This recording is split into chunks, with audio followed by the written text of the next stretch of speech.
Eu sou Josiana Souza e você está no programa Caixa Preta, sempre abrindo conversas difíceis. E hoje não é menos difícil. Hoje nós falaremos sobre violência contra a mulher, sobre direitos da mulher, direitos de família. E eu estou aqui com uma especialista, com a doutora Nicole. Nicole, se apresente, fale um pouquinho para a gente da sua carreira, de como você chegou até aqui. Chegou por acaso, mas gostou e ficou. Fale da sua missão.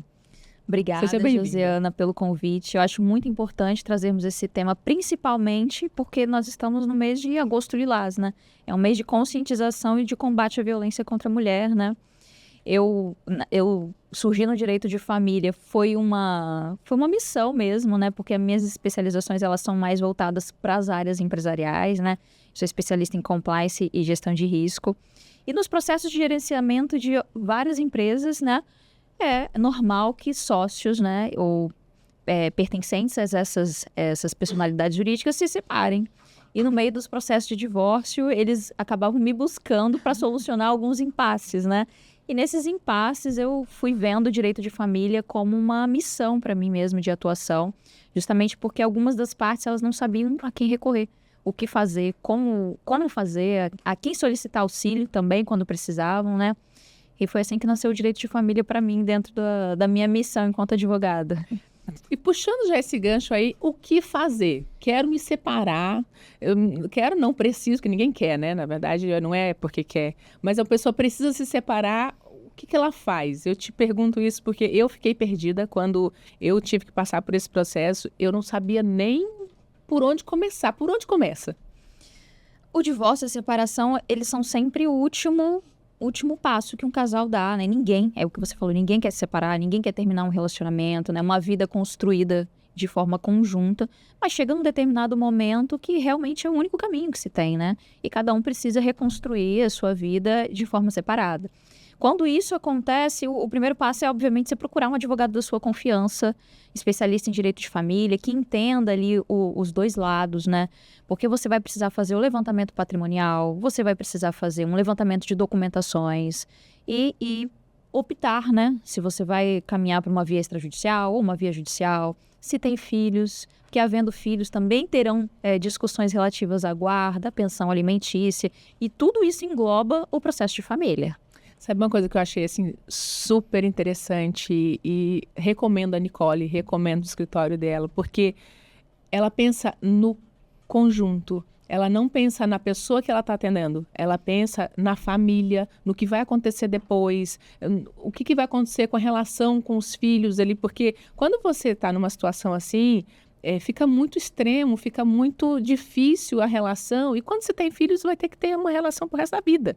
Então, eu achei muito bacana isso. A outra parte queria puxar para o cliente deles, né? Você não, você queria trazer uma união, trazer uma harmonia, trazer paz para o convívio depois, porque não acaba com o divórcio, continua, né? Não. Então, eu achei isso muito legal da parte de vocês e eu super recomendo você por conta disso, além do ser humano que você é, né? E, Nicole, falando de patrimônio, você puxou aí do levantamento e tudo, tem mulher que não faz ideia do que o marido tem, do que o marido não, né? Do que a família tem, do que eles construíram, porque muitas vezes só ele trabalha. Como é que se faz isso quando não se tem acesso? Isso também é uma violência, né? É uma das formatações dos conceitos, inclusive, de violência contra a mulher, que existe dentro da Lei Maria da Penha, mas que é pouco difundido, pouco informado, né? A gente vê muitas notícias, muita informação ligada à violência física contra a mulher, que é sim uma forma de violência, né? E que afeta diretamente a integridade física da mulher. Mas a Lei Maria da Penha, ela traz inúmeras outras conceituações de violência que são abarcadas, que são conceituadas dentro da violência contra a mulher através da Lei Maria da Penha.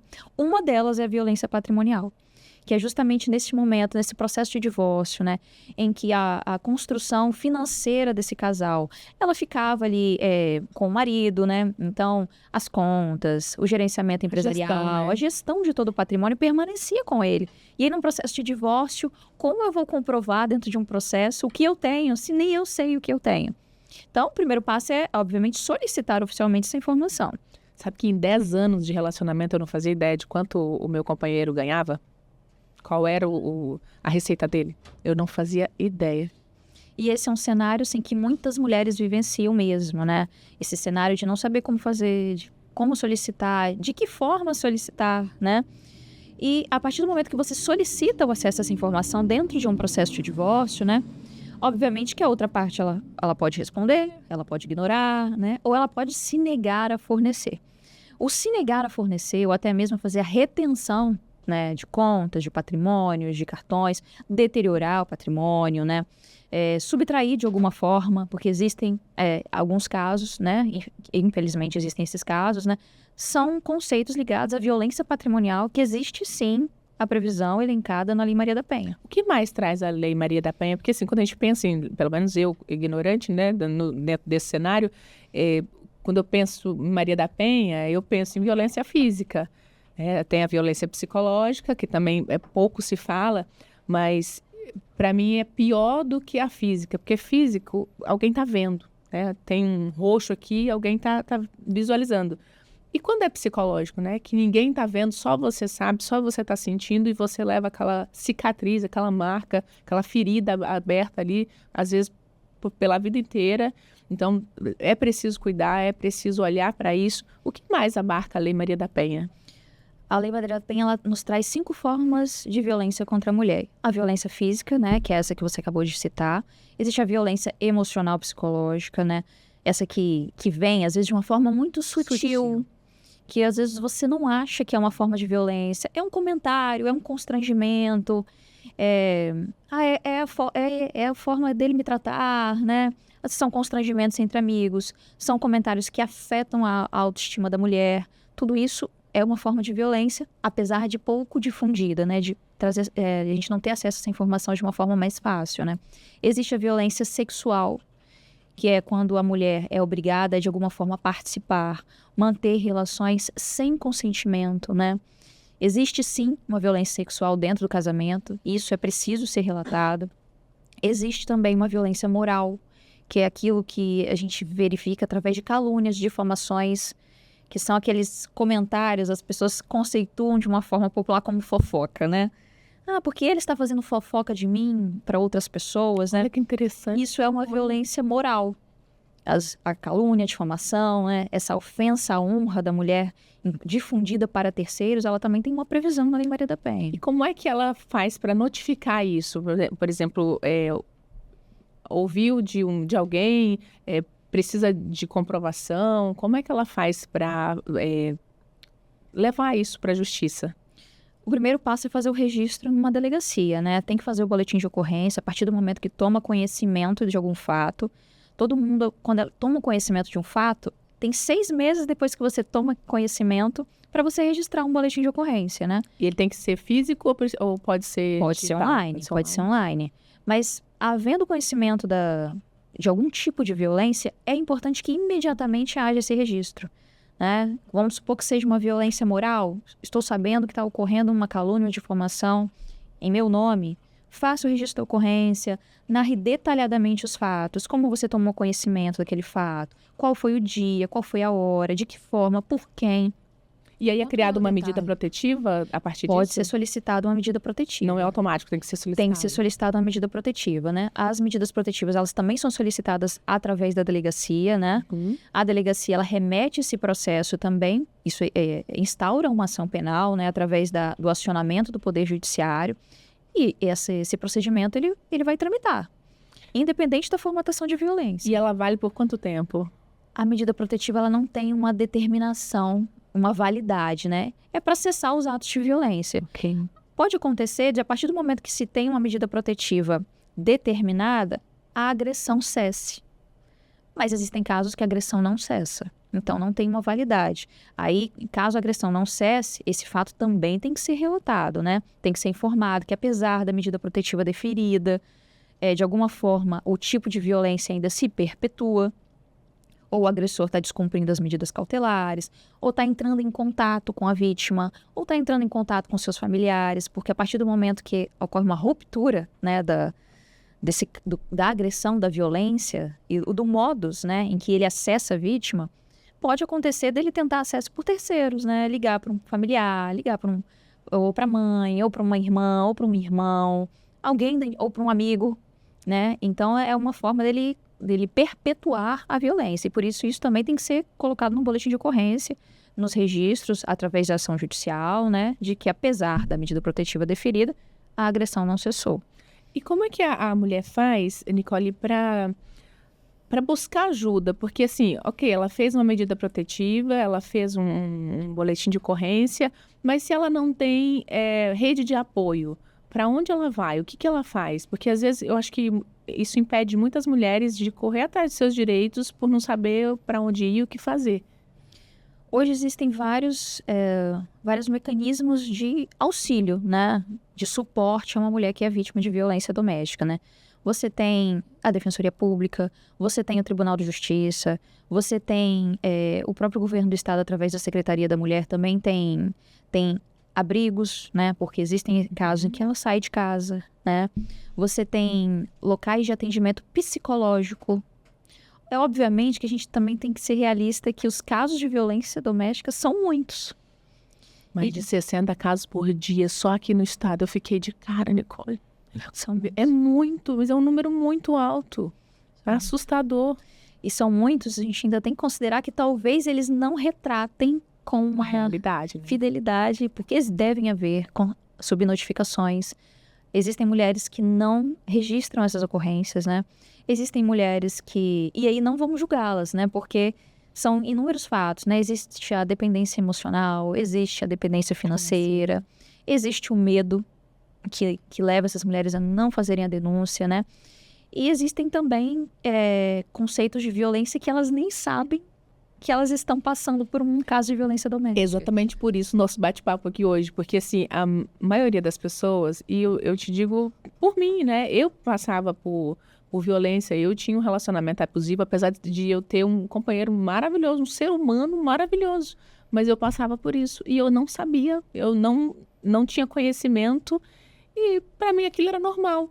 E é muito interessante que quem passou violência a vida inteira, quem foi violentado pelos pais, quem passou agressão em casa, se casa e continua sendo agredido sem nem saber que isso é agressão. Então, assim, você que teve um histórico de infância abusivo, apanhou, foi humilhada, foi censurada, passou por inúmeras situações, é bem provável que você tenha um relacionamento também tóxico e abusivo, porque não tem como a gente ter um relacionamento saudável vindo de uma infância que não tenha sido saudável, né? Então, a gente ter conhecimento desses conceitos, a gente ter conhecimento disso aqui faz toda a diferença na nossa vida. Dá uma acordada, fala, opa, peraí, eu acho que eu estou passando por isso. Quais são, assim, os casos que, assim como eu, que dá esse despertar e a mulher fala, uau, sou eu. Olha, eu tenho um caso que é muito chocante, porque às vezes as mulheres, elas até sabem que elas são vítimas de violência, mas elas acreditam que o dia seguinte ele vai melhorar, né? Que foi um episódio e o outro não vai existir. Mas quando chega nos filhos, aí a questão muda, né? E a gente vê muito isso na prática, né? Que apesar delas ainda permanecerem reticentes em entrar com qualquer tipo de medida, quando a violência de alguma forma atinge os filhos, não tem mais conversa, né? Aí ela chegou ao É mais com a leoa. não se aceita mais nada, não se conversa mais. Todas as medidas agora são possíveis de ser tomadas, né? Eu acho que mexer quando chega nos filhos, né? As mulheres, elas tomam um posicionamento de enfrentamento, elas têm uma força, né, que sai delas para defender ali a sua unidade familiar, que é maior que elas. Inúmeros casos que a gente já presenciou isso, né, que a gente já vem, inclusive, conversando, tentando esclarecer, né, de que aquilo é importante para ela, de que forma ela pode buscar ajuda, onde que ela vai ter o suporte necessário, a importância de ter medidas protetivas, né? Apesar de todas essas informações, ainda assim a gente verificava essa limitação de dar o primeiro passo, né? Mas a violência, quando chega nos filhos, eu acho que... Teve um caso, assim, tem duas clientes minhas, assim, que são dois casos bem... um eu até mandei para ti, e olha que interessante, né? Ela não acreditou nas informações que a gente passou, Ela tinha um valor, ela tinha vendido um bem, tinha um valor na posse dela, estava separando, e aí ele pediu esse valor para investir numa máquina, e eu falei, não passa esse valor, porque depois ele não vai te passar o rendimento. Não, ele vai, porque isso, porque aquele... Óbvio que não passou, né? E aí tá sofrendo violência patrimonial. Mas não por falta de aviso. Outra, que o pai abusava da filha, e abusava desde criança, e ela com 11 anos, ela contou para a mãe fez uma medida protetiva, e a filha pediu para tirar. Ela pediu para tirar a queixa, e ela não queria que o pai dela ficasse sujo, Como é que faz um caso desse, gente? Aí eu acho que são muitas feridas, né, envoltas desse núcleo familiar, né? Quando se tem um caso de abuso, não se tem negociação nenhuma com isso, né? Tem que fazer o enfrentamento judicial, né? Nesses casos, inclusive, é uma menor, né? Um caso de uma menor que você citou como exemplo aí. Quem representa os interesses do menor no judiciário é o Ministério Público, né? Então, acredito que o processo deve ter permanecido em tramitação, né? Acredito. Ele foi embora, ele fugiu, né? Ele fugiu. Tiraram a medida, ele foi embora para outro estado e ficou como estava. Né? Lá para cima, lá no norte, nordeste, as coisas são um pouquinho diferentes, assim. A lei é um pouquinho mais lenta, demora para chegar a soluções por lá e fica por isso mesmo. Tem uma outra forma de violência que, apesar dela não estar na Lei Maria da Penha, é uma violência que a gente verifica na prática, né? Que é uma violência que a gente chama de violência processual. Ela não está elencada nas denominações da Lei Maria da Penha, né? Que depois que o agressor ele já tem a Maria da Penha, já tem um processo em tramitação, já tem a medida protetiva, já houve uma ruptura do acesso desse agressor à vítima, né? Então, o próximo passo é você tentar a judicialização de um processo familiar, né? Para decretação de divórcio, da união estável, ou para discutir a guarda e a pensão alimentícia, né? Numa vara de família. E muitas vezes o processo de família é usado como perpetuação desse ciclo de violência. Porque, às vezes, o agressor vai tentar discutir uma guarda unilateral, sem fundamento nenhum, mas ele vai tentar para criar na mulher a dúvida, a angústia psicológica, né, de que, será que eu vou perder a guarda dos meus filhos? Será que eu não vou ver mais os filhos? Ou a justiça pode não ter dado decisão nenhuma, mas só a existência daquela discussão, ela perpetua e atinge o psicológico dessas mulheres, né? A gente verifica também demais a bala, porque elas realmente ficam pensando que elas vão perder a guarda dos filhos, né? Apesar da gente não ter fundamentação nenhuma para que isso aconteça. Existem casos também, por exemplo, que apesar da medida protetiva já existir na vara de família, nós temos que enfrentar uma audiência de conciliação, por exemplo. E aí, para essa vítima, essa audiência de conciliação é terrível, porque ela precisa estar novamente de cara ali com seu agressor, ela precisa, às vezes, ouvir determinados comentários ou ironias numa mesa de audiência, né? Que é feito justamente, são comentários feitos com a intenção de abalá-la psicologicamente, né? De afetar, às vezes, a sua autoestima. Obviamente que eles são interpelados, eles são chamados à condução correta da audiência, né, por quem está conduzindo a audiência, mas existem. E aí a gente ainda tem essa nova forma de violência, né, na minha opinião, que é essa violência processual, quando o processo de família ainda é usado como uma forma de perpetuação dessa violência. Esses processos são longos? Muitas vezes sim. Muitas vezes sim. O que faz eles se arrastarem? Principalmente as discussões patrimoniais, né? Porque a discussão do patrimônio, ela precisa ou de um acordo entre as partes, para que aquilo seja decretado de forma definitiva, ou senão a gente passar pela instrução do processo inteira, que aí demanda uma audiência de conciliação, uma audiência de instrução para ouvir testemunhas, né? E no último patamar, a sentença. E se alguma das partes discordarem, ainda um recurso, né? O enfrentamento de grau recursal, que aí vem a segunda instância, a terceira instância, e isso alonga o processo. Fora que a gente tem um Tribunal de Justiça com um alto índice, né, de processos. A gente tem um Tribunal de Justiça com vários processos em tramitação. Não temos uma celeridade judicial, né? que a gente possa dizer assim, olha, para você entrar com um processo de família, em 6 meses ele vai concluir. Não, porque existem dentro do processo vários desdobramentos que ou dependem das partes, sem chegar num consenso, ou da própria tramitação judicial. Por isso que muita mulher acaba voltando para o agressor, porque desiste desse processo todo. Mas acredito que vale a pena, né? Vale a pena enfrentar quando se está passando por uma situação que é desfavorável, que realmente é difícil. A gente precisa escolher o difícil. Tudo é difícil. Qual é o difícil que a gente vai escolher? Então, passar pelo processo, se está com necessidade, eu acredito que realmente vale a pena. E aqui no Espírito Santo, Nicole, nós temos, né, um índice muito alto. O que nós temos de recursos para essas mulheres? Para buscar o enfrentamento à violência doméstica, nós temos assim, as delegacias especializadas, né? Nós temos a Secretaria da Mulher. Dentro das secretarias, tem os seus núcleos, né, com as suas políticas públicas voltadas ao enfrentamento e ao suporte dessas vítimas, tanto a nível municipal quanto a nível estadual, que são políticas públicas que existem, podem melhorar, né, e que são super importantes para que essa mulher vítima de violência ela tenha ali, de uma forma, junto ao Estado, né, junto à máquina estatal, um suporte para que ela consiga fazer o registro da sua ocorrência, que ela consiga ser atendida, que ela consiga prosseguir com a sua vida, né? Ter vida, né? Que muitas vezes elas não têm vida, elas acham que estão vivendo, mas estão só sobrevivendo. Exatamente. Então, é preciso viver, a gente precisa encarar a vida como ela é e começar a viver. Que a vida pode ser leve, pode ser gostosa, pode ser agradável. Sim. E elas merecem. Nós merecemos, né? Nós merecemos. O ciclo de violência, ele precisa ser imediatamente cessado. Sabemos das dificuldades, né? Tanto da processual, quanto da dificuldade de se tomar esse primeiro passo, né? É uma decisão que muitas vezes é difícil por inúmeras circunstâncias, né?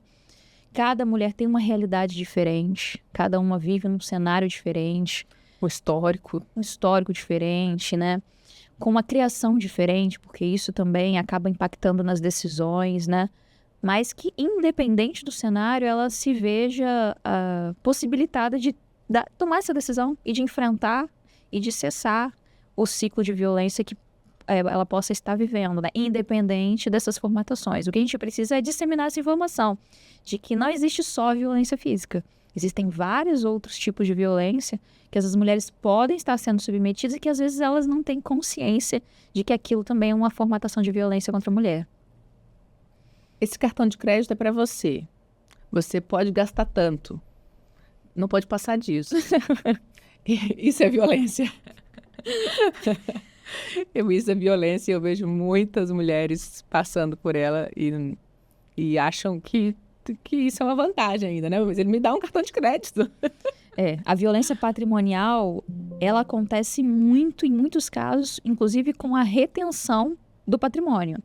Quando se chega na decisão de um processo de divórcio, e quando a gestão patrimonial do casal ela está, muitas das vezes, com o homem, né, nesse relacionamento, pode acontecer assim que a mulher toma uma decisão da separação, ocorreu uma retenção desse patrimônio, né?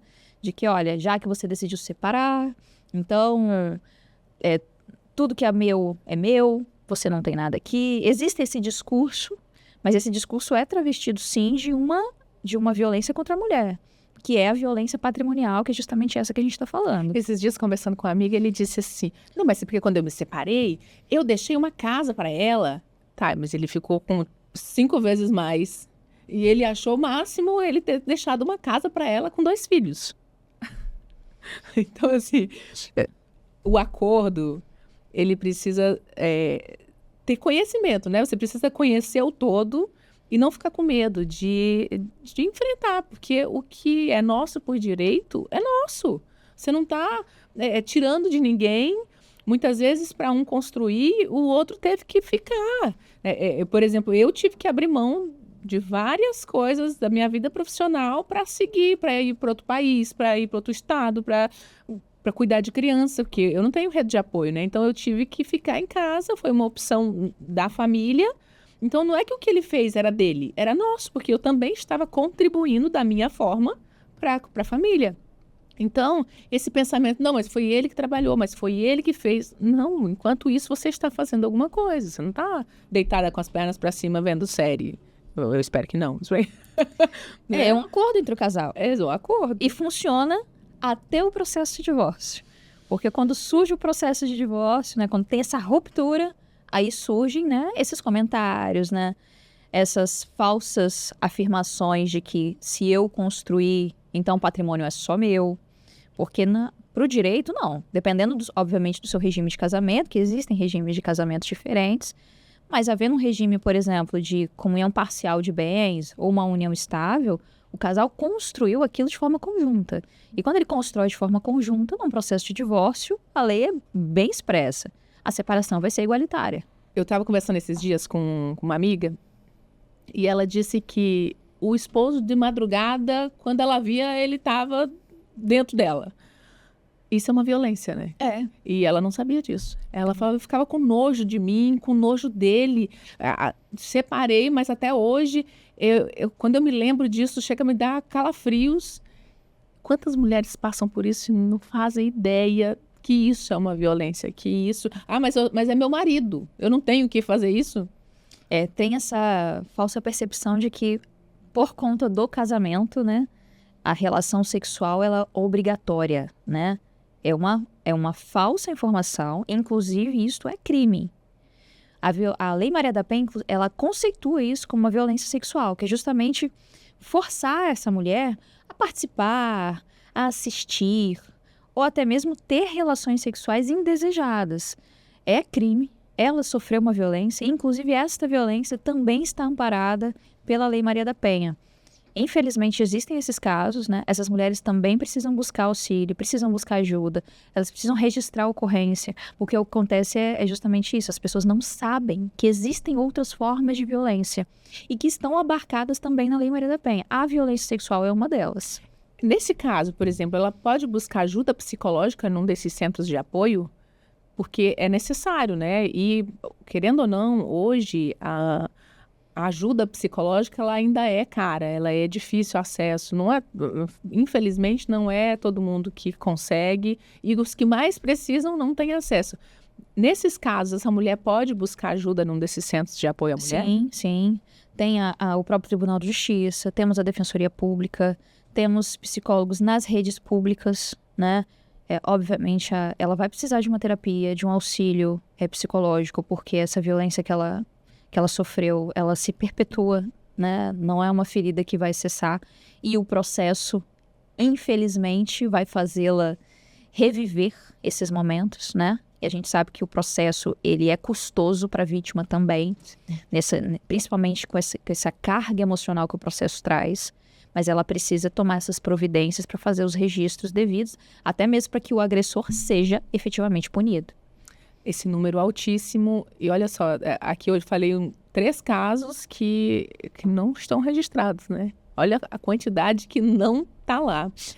E uma coisa interessante que a mulher precisa fazer quando passar por esses processos é, de fato, buscar ajuda psicológica, porque se ela não buscar, ela encontra o mesmo tipo de relacionamento em outro CPF.